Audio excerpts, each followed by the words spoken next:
কুকুর দোষ করছে, কুকুর কামড়ে। এই বাচ্চারা কি দোষ করছে? ছিলাম ক্ষুধার্ত, খাওয়াইলো বিষ। বলছি মোহাম্মদপুরে বিষ প্রয়োগে পথকুকুর ও বিড়াল হত্যার ঘটনার কথা। এই নির্মম ঘটনার একটি চাঞ্চল্যকর তথ্য দিব। তার আগে তারকারা কুকুর কাণ্ডে কে কি বলছে বিস্তারিত জেনে আসি। লাশ আমরা যে কটা কালেক্ট করতে পারছি কালেক্ট করে নিয়ে আসছি। কুকুর দোষ করছে, কুকুর কামড়ে। এই বাচ্চারা কি দোষ করছে? এই বাচ্চারা দোষ কি? রাজধানীর মোহাম্মদপুরের জাপান গার্ডেন সিটি এলাকায় বিষ প্রয়োগে পথ কুকুর ও বিড়াল হত্যার ঘটনায় সোশ্যাল মিডিয়ায় প্রতিবাদের ঝড় উঠেছে। প্রাণীপ্রেমী তারকারা ক্ষোভ প্রকাশ করছেন।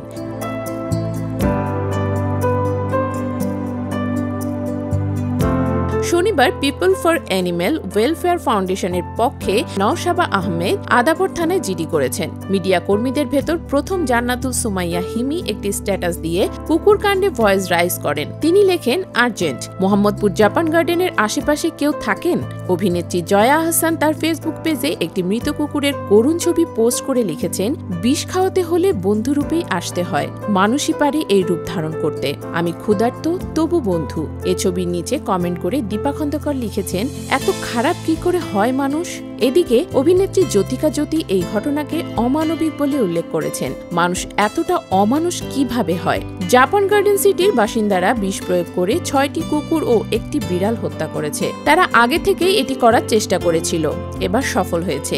এছাড়াও সালমান মুক্তাদির ক্ষুব্ধ প্রতিক্রিয়া জানিয়ে লিখেছেন, আমরা জানোয়ার হয়ে গেছি, আত্মা নেই আমাদের। পশু পাখিদের জানোয়ার বলা যায় না, আমরা তার চেয়েও খারাপ। এ ঘটনাকে কেন্দ্র করে অভিনেত্রী তমা মির্জা লিখেছেন, মানুষের মতো দেখতে বলেই সবাই মানুষ হয় না। আপনি মানুষ হয়েছেন কিনা সেটার পরীক্ষা করার সহজ একটা উপায় হলো অন্য একটা প্রাণী আপনাকে বিশ্বাস করে কিনা, আপনাকে ভালোবাসে কিনা সেটা যাচাই করা।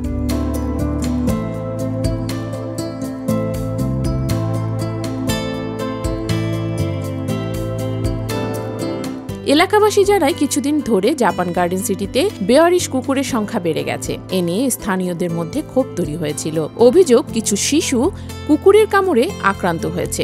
এই পরিস্থিতিতে কুকুর নিধনের উদ্যোগ নেওয়া হয় এবং শুক্রবার রাতে বিষ প্রয়োগে 10টি কুকুর ও একটি বিড়াল মারা যায়। এই ঘটনার পর নওশাবা আহমেদ থানায় অভিযোগ দায়ের করে বলেন, জাপান গার্ডেন সিটির কমিটির সদস্য শাহানুরের নেতৃত্বে এই বর্বরচিত কাজটি ঘটানো হয়েছে। আমরা চাই এই অমানবিক কার্যক্রম বন্ধ হোক এবং বিচার কার্যকর হোক।